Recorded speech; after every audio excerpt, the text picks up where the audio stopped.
So we want you to have a look at these different values, action, comments that are here, and then, which is the most important for you, whether you are a coach, a mentor, or a leader, or just as a professional. Which of the three of these value statements or even behaviors is something that feels important to you? What I'd like you to do is, if you have all the information, the pens and everything that's been provided from the conference, just write down your 3 things that are most important to you. Talk to your person next, talk to the person next to you, and it'd be good to get a feel of what are the 3 things that are coming up from the discussion in the pairs. So take a couple of minutes to have a look at this set of box of words, and then write down the 3 things that are important to you. And also just to say that this is almost giving you a flavor of how Thrive Mentoring delivers their program. So we are using this as an example to share with you. Yeah, we have completely different. Okay. We are in the same age, but we're completely different. Yeah. Marek? Yes, actually I picked up listening, empathy, and problem solving. And I pick up honesty, self-awareness, and challenging. And so The can you reason say why? a little bit, about why? I choose the self-awareness because this is very basic and fundamental on everything else. Simply saying, and honesty, this is the second pillar, because it's very difficult to be self-aware if you are not honest to yourself. It's very difficult. And of course, this is extremely challenging because sometimes you don't like to be honest to yourself. Yeah, so I think that's a very important point, because sometimes whether you're coaching or mentoring, one of the things that in supervision sessions, I would say, is there anything that you wanted to ask your coachee or mentee that you didn't ask? What is the reason for that? And that can be really quite revealing in terms of what was we didn't feel comfortable enough to ask, and what was the reason. And sometimes it's not appropriate. But yeah, it's a really good point. Thank you. Another pen, please. Listening, persistence, patience. I focus on behaviors instead of value, but this is a personal choice. Okay, and reasons for that? Well, the reason is not mine, but it comes from a webinar that we have hosted with Professor Herrero, who's an organizational guy. He said, I don't see mindset, I see behaviors. And this, made me think about. Yeah. So that's a great point. You're looking at more behaviors. Maybe Yes. the values are more overarching, but behaviors are what is coming. And if I may, from a former executive point of view, the organization, the battles in the organization and battle that organization do for getting good things are not always black and white. See what I mean? So, yeah, totally different. I pick trustworthy, honesty, and commitment. Right. And for me, that is, I think, it's smart in coaching as well as in mentoring. That relationship is the conversation that you're having with this person. And in order to get that conversation to a level it needs to be, that it needs to be the trust, and that it needs to be honest and commitment towards each other to continue on this journey. Great. I love that. The relationship is the conversation. Great strapline. Anyone else? Anything different that came up? Maybe what has not been said yet? Yes. Well, I chose 3 different ones: trustworthy, effective feedback, and shared networks. And in my mind, I was just going through the values. Trustworthiness implies so many of all the other values that are there. Effective feedback, which is the behavior that encompasses all others, like building resilience, the listening, the structuring. It encompasses other behaviors there. And then the shared networks, because at the end, everything is about the learning, the growth, and the relationship. So in my mind, those 3 encompass the rest of the table. Right. So very strategic way of looking at things. Thank you. Anyone else? Here we negotiated, in fact, and we are used to that. Yes. We took self-motivating because it encompasses many other things like consistency, commitment, etc., confidence building, etc. We took self-awareness because, like Piotr was saying, that is when you know yourself, you're out of denial, so you can grow, you can challenge yourself, you can build your competencies, expertise, and everything. And then it was trustworthy. Yeah. So sometimes we think if all the others are there without trustworthy, then that's help. Yeah. So, So that's key to the relationship. even Chandana, you mentioned just now, as even I'm thinking of this kind of a selections really depend on whether you are coach or you are mentors. It will be totally different pictures if you are focusing on one session. So it cannot be simply mix two roles together to say which three are most important, because the different views, different standpoint will come up with different result. Yeah, no, so that's a really good point. And I was going to end with that, so I'm going to just hold that thought. See if there's anybody else who wants to share their points. Anyone else? Yes? We had discussion, the colleague from Portugal and me, and we both agreed on trustworthy and self-awareness. You need to trust in your relationship, and you need self-awareness to do something. And then we struggled with pros. One I thought challenging, and we thought empathy. Empathy, yeah. Two sides. Yeah. But I had empathy for his challenging mood. This is what we discussed here. You know, if you don't have empathy, when challenging, you can hurt. Yes, it can become inappropriate. It could be confrontation. Yeah. So, great discussion. Thank you. Positive I was on the opposite side. But definitely we started.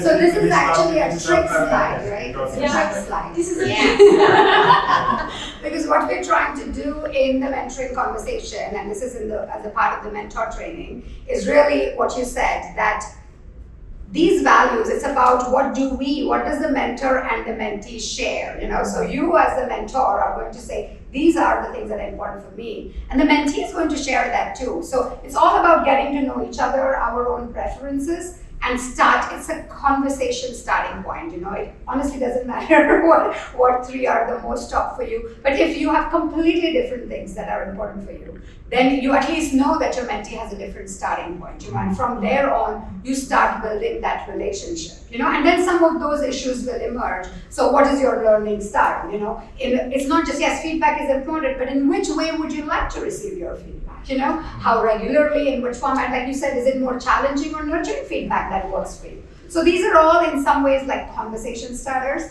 and we use that as a part of our mentor training. So I just wanted to, you know, move on a little bit with our, because I want to go back to the ISMCP. This is to tell you about Thrive, and this is our last year's annual awards. And I really like our, you know, our vision, where we really think that every woman should live an abundant life, which is aligned to her values, gifts, and joys. And I can tell you, we did so much wordsmithing with those three words, because we realized that at the end of the day, if a woman can really live an abundant life with those, then she changes families and she changes, you know, societies and hopefully the world. You know, it was very fascinating. Why is Thrive Women for Women? And I'll come to that, but it's really starting with this idea that there needs to be a niche, and there was something, and you'll see a bit in a video that I'll show you, that there was something which was a starting point, and that was, I went back from my maternity leave with my second child. On the day back first, I was told that my job is no more. And this was in an organization where I was headhunted before going on my maternity. So that came as a complete shock. And by the way, I've always had a mentor, I've always had a coach, but that kind of identity shaking moment I've never had. And then having this woman mentor that really changed the whole perspective. I could have totally gone victim. You know, whenever I tell this story, there's always women who come later and say about, you know, their maternity experiences or any kind of biases they've faced. But this was a very interesting moment for me because I was, mind you, I had a baby. You know, so I had that role, being a mom and being the provider and being the nurturer. And here an organization which had hunted me had said, your role doesn't exist. They didn't say we don't want you as a person, but your role doesn't exist anymore. And this is all pre-COVID, you know. I think post-COVID it's become the norm, but pre-COVID, I'm talking about a long time ago. This is like 2012, 13, so like 10 years ago. This was a complete shock. You know, because I was at high potential going from, you know, one role to the other. It's like you could never picture that an organization says that your role doesn't exist. So something happened in my absence there. But what helped me tremendously was to have a mentor, A, who believed in me, but B, who completely reframed the situation for me. That was super important. Because, you know, and when such a thing happens, and I don't know, I mean, many things can happen, right? A divorce, a child dies. I mean, all of these huge things that happen in our life, we can literally go down this spiral, you know, and so many people will get depressed and suicide and, you know, whatever. And for me, thanks to this mentor, it's the genesis of this organization, which is Women to Women Mentoring, because what I realized in those magical few months was that she always looked at me not just as this employer, you know, employable person, which of course she did because she's also an executive, but she always looked at me as a mom, you know, and that combination really, really helped me to shine. I mean, I had a 6-month, you know, what they call as a garden leave when you're in a senior role. And in the 3rd month, with the first interview, I already had another job. But it was so beautiful because she said, Shivangi, you should enjoy this. You got 6 months maternity. You take another 6 months, just be with your baby. So I had a 1 year, you know, time with my baby. And as most moms will know, that is just beautiful, right? Because when your child is in that formative years, the more time you can be with them. We always feel this guilt, you know, whenever we are at work. So I converted something that could have been a dreadful thing into something saying, how can we do more of this women to women magic, you know? So that was the starting point. This was 5 years ago. In the meanwhile, of course, Thrive has done, you know, many different things. So we are a completely non-profit organization. None of us who work for that organization make any money out of it. We are run by volunteers. We have actually 2 people that we employ. They do administration and logistics, but we have around 200 volunteers. And I think this is a slightly older version. We are meanwhile in 10 countries, and we catalyze around 400 to 500 one-on-one mentoring relationships every year. Sometimes it's less, you know, during COVID it was a bit less, now it's a little bit more again. And we do that through 30 to 40 volunteers. So every city has like a few women who hold this group of 30 to 40 women. And that really was the challenging thing there. You know, a lot of women who come to Thrive used to be coming from a space where things were not working. And now I think it has really moved to a space where people are saying, you know, what more can we do? You know, so it has changed in the meanwhile.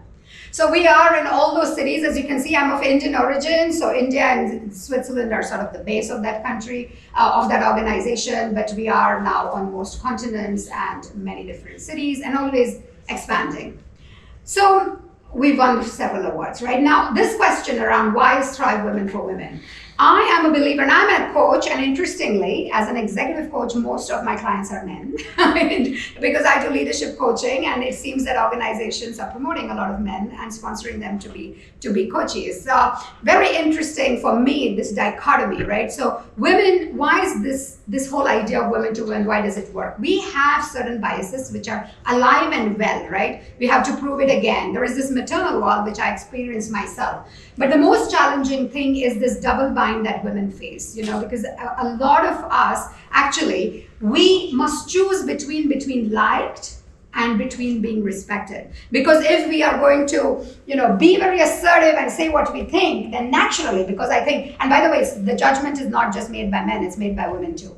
They'll say, oh my God, she's so aggressive, you know, she's so bossy, and all of those things. And at the same time, if you're really nice and nurturing, then they'll say, just a wallflower, you know. It's a very, very fascinating, you know, combination. And especially a lot of mentees struggle with that in organizations as they go up the organizational tree. So really looking at somebody who's been there and done that, and who understands it in their bones. You know, because a lot of this, and you'll see this here, and you might read about it, it's a cognitive understanding. But if you've gone through that, that really helps. But I always tell my people, you should have a board of mentors, and with Thrive, a lot of women have their first structured mentoring relationship, and then they become brave enough to know what is mentoring able to do, and what can we do, what other kinds of mentoring they might need.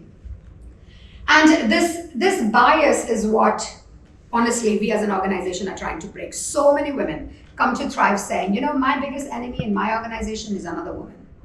It's quite fascinating. And why is that? I think there are some, there's not abundance, right? It's almost this feeling within women that there are only a few roles for women in that organization. So we fight with each other rather than creating more space at the table. Go ahead. I just would like to admit that I fully share, because we've done the research in Poland amongst the managers, women and men, and exactly we share this opinion that the men judge the women managers twice better as the women manager judge the women. That was really impressive for Polish Women Leader Foundation. We did it. So they were really surprised, and it seems to me I thought this is only for Poland, but I think it's it's globally proven, right? And there is an organization called Lean and McKinsey. They do a lot of research, and it's consistently proven that this is a challenge. And honestly, COVID didn't help at all, because COVID almost pulled the equality agenda 20 years back.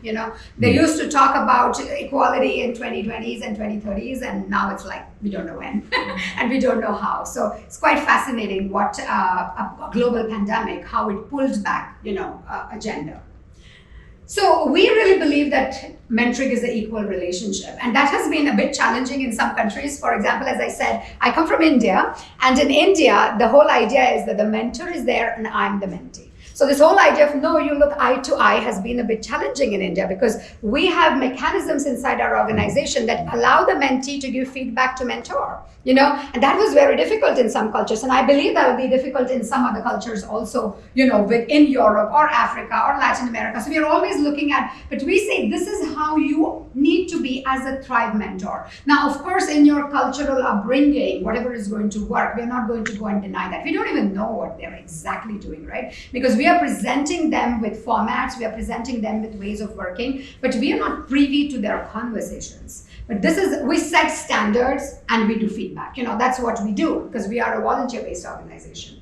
But this whole idea about women getting 24% less likely than men to get advice from senior leaders, and unfortunately, things like the Me Too movement did not help at all. Because then men became even more wary to give women feedback, to spend after hours with them, etc. So there are all these unintended consequences that happen sometimes. I mean, it's the same for any social movement. And as a community-based organization, it's very visible to us, how these larger movements in the world are actually changing the way things work. Then, as I said, typically mentors used to be inside companies, and we are actually giving people a mentor outside of their company.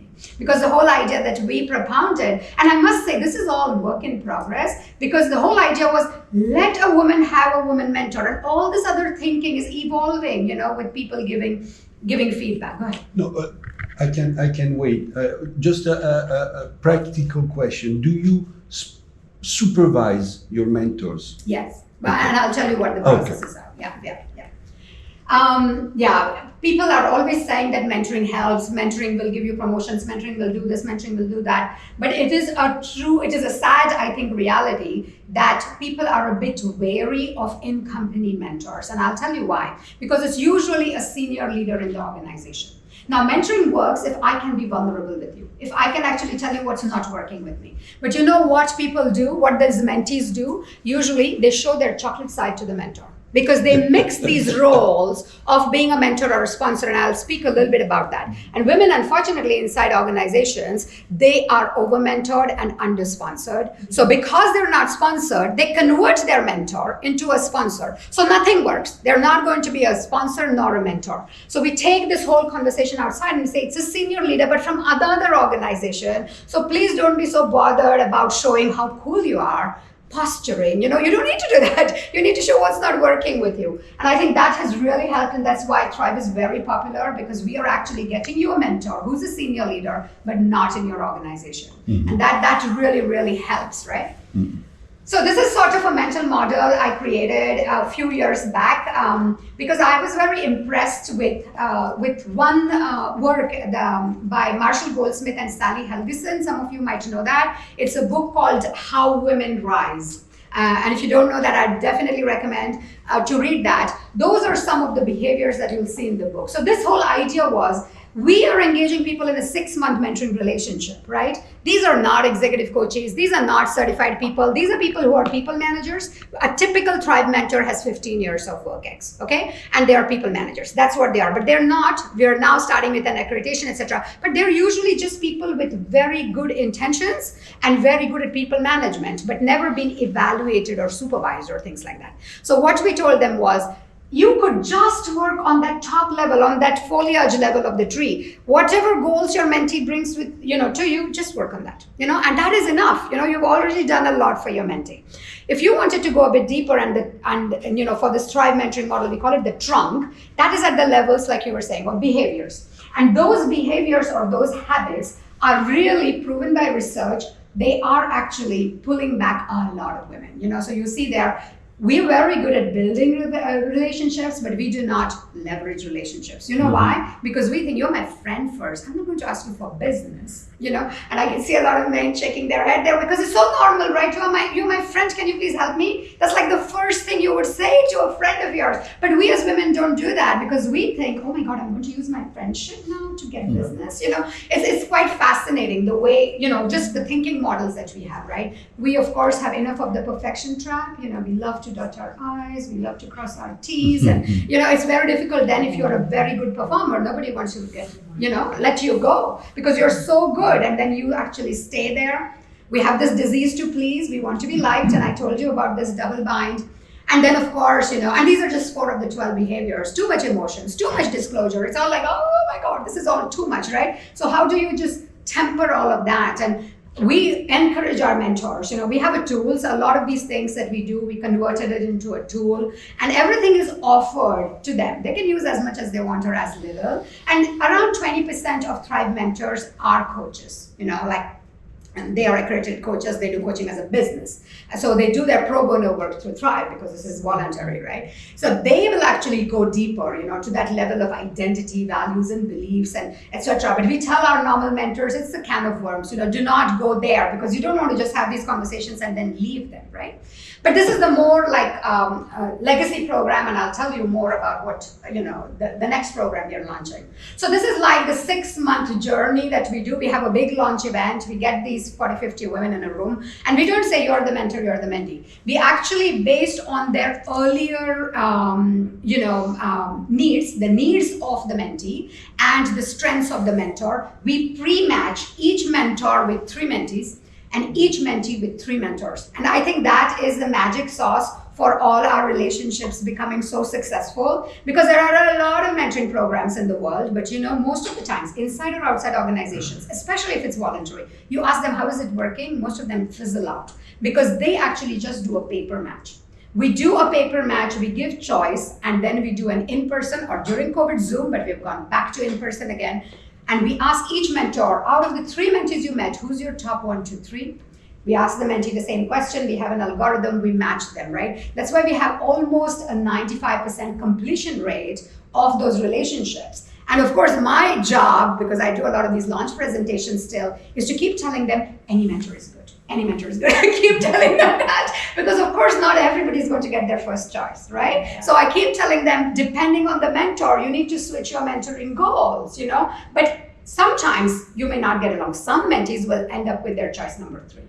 And then, the whole conversation then is, yes, you might get your choice number 3. Maybe it's not the most comfortable, but probably outside of your comfort zone, you're going to learn a lot. So there's a lot of expectation management we do, but it really works, right? So there are a minimum of 6 sessions in the 6-month journey, monthly 60 to 90 minutes. Now we're keeping all of this very, very doable for a busy executive, right? That is because we want these mentors to be spending this time, giving these mentees attention, but we really wanted to if I go to you, Kathy, and I say, can you do it? You should say yes, that's our idea. That's why we're keeping, look at this, 6 to 9 hours, that's it, Any person in 6 months will say yes to 6 to 9 hours in terms of the actual mentoring. Now, in the reality, what we have seen is it's around 15 to 20 hours they spend. Because once they get along with each other, then they don't count time. You know, they're just like, how can I be most useful to this person at this time?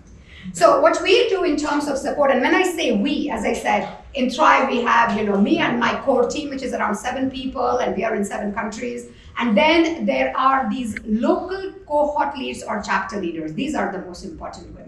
These are the 3 to 4 women who hold this community of 40, 50, 30, whatever number of women in the cities, right? So they run these sessions. So they run something called as a pulse check call. After 2 months into the relationship, they will distribute it. Why are there 3 or 4 women? Could one person not do it? Easily. But again, they're volunteers. So we just reduce their work, but they need to each then be responsible for 5 to 6 pairs. Just give them a call and say, hey, how is it going? Can we help you in some way? So that's like the informal call. And then in the more formal pulse check call, we get all mentors together, we get all mentees together, and then they talk about what's working less, how can we help you?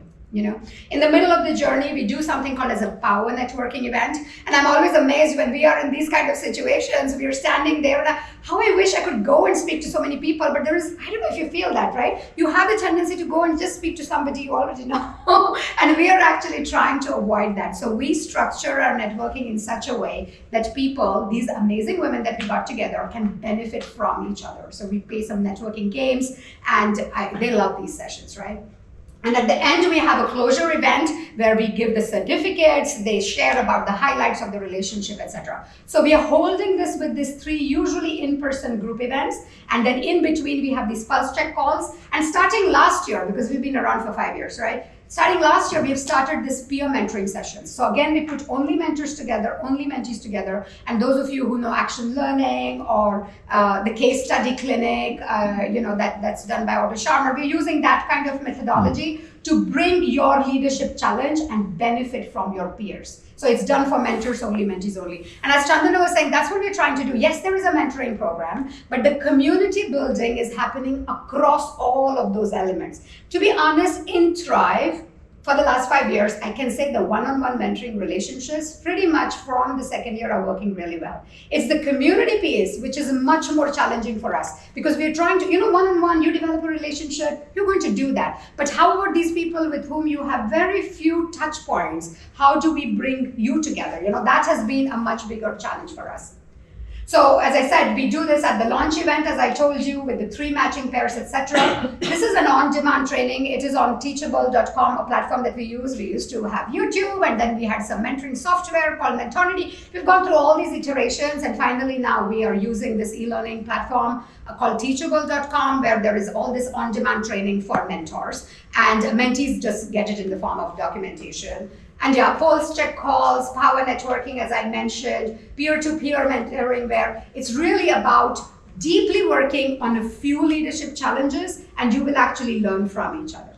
And the graduation ceremony. So we go through all of this in that, right? So this is where you see our entire ecosystem. We have these mentors who wish to pay forward, they wish to help these women who can, thrive. The mentees, they want to learn, they need to be coachable, and they need to follow our processes because it is a mentee-driven process. So we will provide them with a mentoring contract, we will provide them with tools, but the mentor is there to guide. We drive the mentees to complete our processes, which will help us then to identify what's working and what's working less. We have these local cohort leads, and then of course we have the Thrive team, which is much more at a strategy level, policy, procedures level. Good. With that, before I hand over to Chandana, I want to know from you if you have any questions at this stage. I've said a lot and I have the tendency to speak very quickly. So some of you are like, okay, I'm just thinking about this. And oh, she's saying something else now. So do you have any questions at this stage? I'm going to come back with what other things we do for community building. Questions, comments? Yes, go ahead, please. First question, how do you evaluate the success of the relationships? So we do surveys, at the end of the relationship. And these surveys are about Thrive as an organization, how we have supported, and your own mentoring relationship. So that's what we do. And I must say, though, that the surveys do not necessarily receive, more than 40, 50%. I know that surveys can be as bad as 10, 20%. But, we are a volunteer organization. Nobody's paying anybody to do any of this. So that's why we've kept our processes light. you know. And what we do is from time to time when we want to improve the program, we actually do focus group discussions. That works much better for us. To be honest, Nora, I'm not so interested what's happening at each and every mentoring relationship level, because I know that all these mentors, they are giving a gift of time. They are giving the gift of attention, you know, and more often than not, things are going to work because there's no comparison. Now, what we do, and that might be one way to evaluate, is we do annual awards, and that's the reason I can't stay here tonight, because we have our annual awards tomorrow in Zurich, so people are flying from all over. We get actually mentors to nominate their mentees for the award and mentees to nominate their mentors. So last year we had around 400 relationships and we got around 28 or so nominations. Like maybe, I think there's a bit more mentor nominations than mentee nominations. We take them to a judge panel because it's an elaborate form. Now that's much more elaborate, right? They really need to tell which tools were used, how did it sustain, etc. It's like a long essay they need to write, like college admissions essays.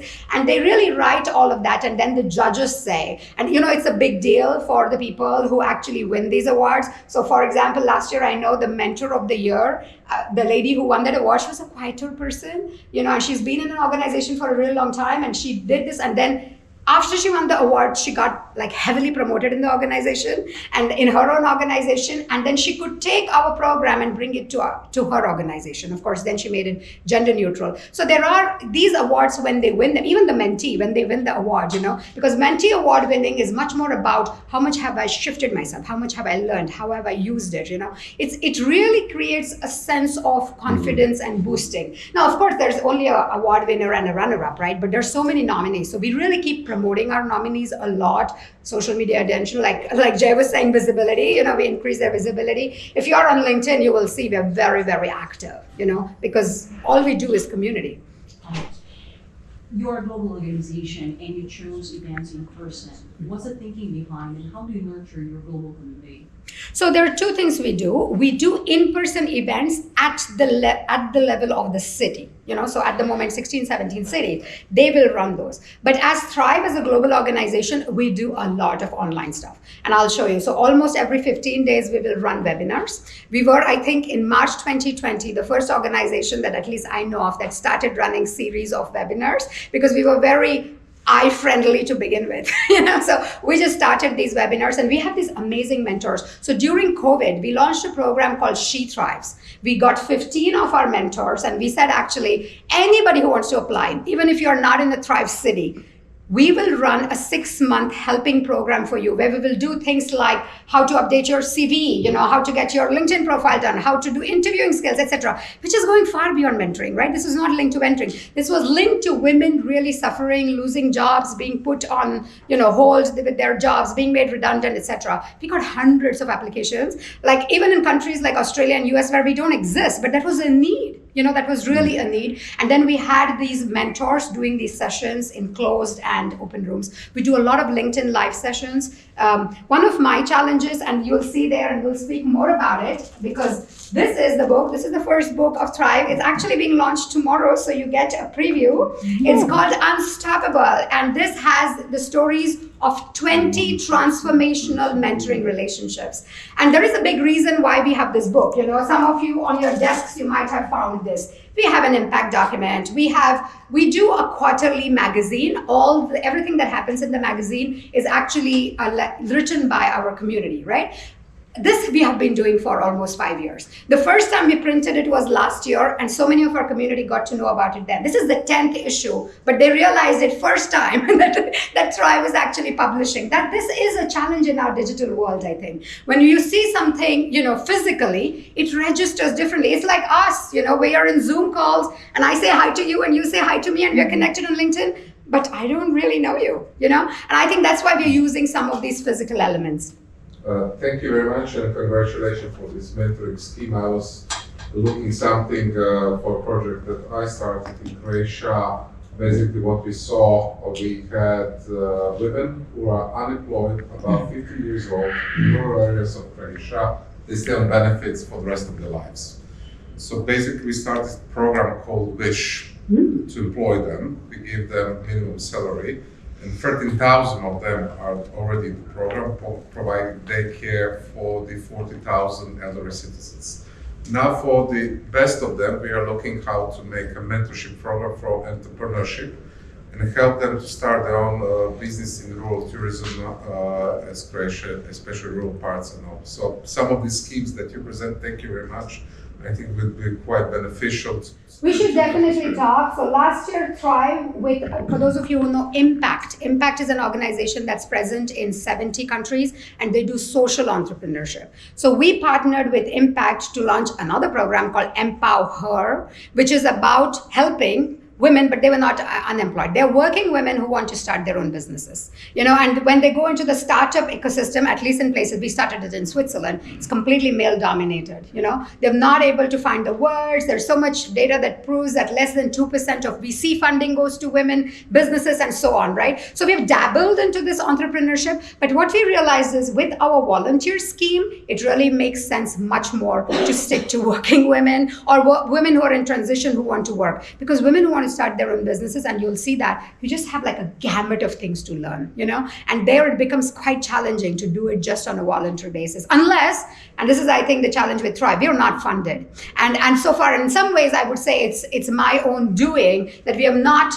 kept the organization dependent on funding. We've got the whole thing like community driven. Mentors pay a tiny registration fee, mentees pay a little bit more, and that it's like 25 francs or euros and 150 francs or euros that they pay for that 6-month relationship and everything that they get from us, right? And that is funding all our IT systems, etc. Why can we afford that? Because nobody's getting paid apart from our 2 admin people. So that's why this is nobody's job. Everybody's doing that as a part of a community. And you'll be amazed, and that is actually one of the reasons for this book, because this book tells you the stories as a mentee of what actually happens in mentoring. Anytime we enter a new city, So for example, very recently we entered Tel Aviv and Nairobi, outside of Europe. The challenge is that we always immediately get mentors signing up. We just have to say we have opened a city, we want women who want to play forward. Immediately the mentors will sign up. Why? Because mentors know how mentoring is important. They want to help other mentees on the other end have no clue. What is this mentoring? What does actually happen here? And I'm not talking about, we don't do student mentoring. We're saying 5 to 10 years of work X. In Switzerland, I can tell you, most of our mentees who have known how to work the system, they're 40-year-old mentees, 50-year-old mentees, because they just realize I'll get to work with a fabulous person who's going to be focused on my development, right? But the idea was younger mentees. And these younger mentees, they just don't know what mentoring does. And that's why this book we are hoping is going to change everything. And again, coming to the community aspect, this book is again written by all our authors, who have done these mentoring relationships. And we did get it professionally edited, but to print it, etc., we run crowdfunding campaigns. We just run crowdfunding, get the donations, print the book. So it's I think, yes, mentoring for us at Thrive now, and it didn't start that way. In the beginning, it was all mentoring. Now it is really about community. And what we've realized is that in the post-COVID world, that's the hunger. That's the hunger that people want to really feel a part of community, feel a part of meaning, go beyond, just what are my KPIs and what's going to be my bonus, because people are just finding that all of this stuff is making them feel empty inside. And I think it's almost this that they're holding on to. But all of this happens with mentors. Mentees are on a different journey, and that has been always our challenge. Okay, so what I'm going to do is, we did want to have a little bit of an exercise, and the next few things are very much about looking at the ISMCP standards. So I'll just literally do this in about 5 minutes or so, because we really want you to have the opportunity for the exercise. So as Shivangi has given you an overview of the whole program, in terms of the ISMCP, EMCC Global International Standards for Mentoring and Coaching Program, we assessed it, and as you heard, they've got a gold award, and they now have a bespoke program practitioner level that is being offered out to mentors. In terms of the 6 different standards that is overarchingly covering this award, the first is obviously clarity of purpose. You've heard from her very clearly what the purpose of the program is, and it is very much about setting objectives for women to grow and develop. And the program objectives very much align to the mentor-mentee objective, and the mentee actually is supported to develop their own purpose and what they want to gain out of the program. So in terms of the next area of the standard, which is very much about the selection and matching, you heard about this dynamic event launch that they have. They have a live event now where mentors and mentees meet. And I think one of the things in this selection and matching is this whole combination of a structured and an unstructured approach. So you have two combinations. So you have it structured, but you also give ownership to the mentors and mentees in terms of the choices they can make. So those 3 rounds that Shivangi talked about, and then the 6 sessions minimum, and then the community calls, and followed up by a wider community events that kind of bring everybody together. And the role of the cohort leaders in each of the region that really support the selection and also then the development of the program and the pulse check that she mentioned. In terms of the training, so the training is first of all very much focused on these 3 elements of listening, questioning, and feedback, and building the mentor-mentee skills based on those 3 areas. There is experience for practice through triad mentoring, and also there's a huge emphasis on reflection within this program. I assessed it. So I was able to pick up a lot of tools that is offered to both mentors and mentees to capture reflection. And as you know, for those of us in EMCC, for us, building reflection is the building block of being a good mentor-mentee. So that's no wonder they got the award, the gold award. And also there is a lot of material in terms of tools, in terms of webinars, in terms of resources. Now they have this new platform where you can pick up all the learning. So all of this is very much supporting the training. There's a code of conduct that sets out roles, responsibility of mentors, mentees, cohort leaders, the role of the board, etc. There's also a very structured mentee induction. And normally in some online programs like this, you will see that there is training for mentees, but not mentors, but not necessarily for mentees. But this is one of the unique things, that they do have a structured mentoring induction. And then Shivangi mentioned the certified, the Thrive certified program, which is the now new EMCC accredited program. One of the things I love about Thrive is they come up with this really interesting strapline, pulse check, Thrive, Thrive certified. So it's really good that they have this really the way of connecting community together with both language and purpose. Then in terms of measure and reviews, is one of you asked the question about how do you review. So the whole thing around how they are reviewing is using the 4 I's, which is a very simple model. They bring mentors and mentees together. There is this whole platform of reflection that helps people to think about what were the issues, what came up, what insights and learning took place, and what's the intention for the mentors and mentees. So one of the things we picked up from this program is that, evaluation is not something there separate. It's very much embedded within the whole way, right from the launch to how they're being trained. And this action learning being a key element of action-oriented approach to evaluation and feedback. So they do have very formal surveys as well for both mentor, mentee, and cohort leaders. And you heard about this pulse check. And when I interviewed the mentors and mentees, they really talked about how these pulse checks are so helpful to them in terms of any issues any questions they might have, and always having somebody to go to if there is anything they want to check out. So this role of the cohort leaders in doing that was highlighted through the interviews. Then we have this high standard ethics, which is again a standard for ISMCP. So you heard about the whole idea of belief. When the whole program is based on value-based belief, you can see how that aligns to the moral and ethics of the program, the code of conduct I mentioned before. They have also developed a concern policy, and it's just highlighted. So if you go to the Thrive with Mentoring website, all of this is accessible and available for you. And I think I think earlier on when Nicola was introducing, she said, you've got 500 and 193. So this was the area of the 93, which they've already achieved 100 because they were working on this policy when we did the interviews and when we were doing the assessment. But they've already achieved that now. So it's now 100%, Shivangi. You see, this was a blind spot because we have this positivity in the organization, and of course, if there is a concern, people get to talk. So we didn't have a raising concerns policy, and I think that's what she picked up. And now we have a policy. It's not been used, but we have it. So I think that was also a very interesting thing. We identified that there was no written documentation, but given the way this organization worked, maybe that's how it was overlooked because it was not necessary to have it formal. And then obviously, as Shivangi explained, I won't go into it in terms of the administration and support, which is again a key element of how a program is supported. So they do have very clear documented policy.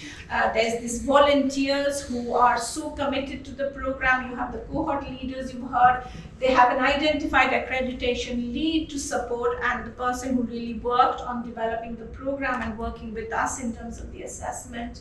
There is a named operational market lead, and she's got very clear role and responsibilities and parameters for capability. She's the one paid person, and she is fantastic. And actually, you heard her voice in some of the webinar that you listened to, the video you listened to. And then, of course, there's the board who is the guiding force behind it, and the board holds the responsibility of how the program is growing and developing. So we wanted to do this group activity, and I'm very much aware that we now have 15. Well, we have just under 15 minutes. So maybe we will just do it as a shout out as opposed to getting you into groups. So what we wanted to identify is maybe you can look at these categories and see which is the one that suits you. Are you somebody who is already running a mentoring program? The gentleman over there is running a mentoring program, or are you considering running one? And then, or the other categories, are you looking for ISMCP? So Kathy, I'm looking at you. Are you looking for ISMCP or what? So if you can just think of whether you fall in one of those categories, and based on that, we have some questions for you. So if you are already running a program, any ideas you got from this presentation and what Shivangi shared, and is there something you need to go back and revisit on your program that you would like to develop further? So that's what we would like to hear from you. And then if you're considering running a program, what are your 3 takeaways from this? And is there any areas that you need to further develop, and what will be your next steps? And then finally, if you're looking for ISMCP award, what did you learn from this that would be helpful to you? Is there any specific, of the 6 standards of the ISMCP, is there anything that you need to develop further? And what support do you need for that? So we were going to get you into groups and discuss. However, given the time, can I just suggest that maybe if we can hear from one person maybe who's running a program, any takeaway for you? In Poland there's a question, because the one program that we are involved in, and I am in 2 actually, I think Chandana also is in 1, yes? In 4. Sorry? Yeah, in 4, yeah. So we have in Poland many of programs, really. And we have some programs run by foundations, and some programs in the companies. Right. So our question is really much more about, was there one new idea that you got today that you irrespective of your programs, you think, this might be something that I want to try. That's all, because we'll not have time to have a more elaborate conversation. All right, this is the very similar what we are doing actually, step by step. But the question is about the matching. Right. And matching we are doing differently. Okay. So, and this is maybe due to the lack of time. Maybe I think this is a good idea, but it will definitely take a time. Oh yes, this is a very consuming process, Yes. the way we do matching. But it's almost as if it is, as I said, the magic sauce for such successful relationships. Do you know the number of mentoring softwares available in the world? It's like some crazy number of a few thousand. And they all do algorithm-based matches, which come from these dating sites, you know, that these mentoring websites are. Already one is. Yeah, but it just doesn't work. We tried it for, by the way, 1 year we tried one of these programs and it did not work for us so well. So we've kept it a bit old-fashioned with that human touch. Interestingly, the way we do the matching, when we went COVID and we had these one-on-one meetings with people, it actually also works really well.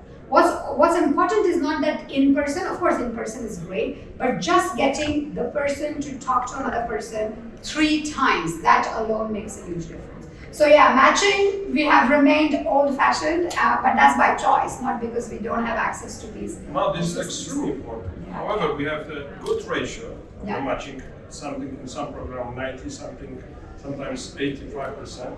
Really, it's okay. But I found your way much better. It's much more human and much more choices. But this was my question. How does it take? How long it does it take? You know, we have now mastered it over time, right? So I think that in the beginning it used to take us, we actually were able to announce the matches at the end of our 3-hour launch event. 3 to 3.5 sometimes if it's in person. If it's online, we can do it in 3. So that means we do half the presentations of mentee mentoring, etc. They have their rounds, then they have a break, and then I'm doing sometimes more of this, you know, how to be a mentor, how to be a mentee. So it's almost like 45 minutes or something. So once they submit their, this is my preference 1, 2, and 3, in around 45 minutes, we are able to finalize their matches. So we announce it the same day. But mind you, this lady that Chandana mentioned, you know, It's much faster than for us. it's very fast. It's very fast because we use an algorithm, you know, to be able to do that. So in the beginning, it is done by humans, the matching, but after the 1, 2, 3, it is quite mathematical after that, you know. So an algorithm helps, but the humans again do a sense check. But that process of the algorithm throwing out the best matches and the human sense check, we've reduced it over time, 2 hours, 1 hour, to now we can do it in 45 minutes. We're doing mixed. Yeah. Okay. So yeah, maybe one of the people who are considering introducing a program. Oh yeah. Yes. Good, yeah. So I'm a former business journalist, and I've been working with women for the last 13 years. And my dream is to create a mentoring program for women journalists to develop their emotional intelligence and their leadership skills. And my key takeaways is the importance of the matching, the importance of in-person, city-based, if you will, meetings.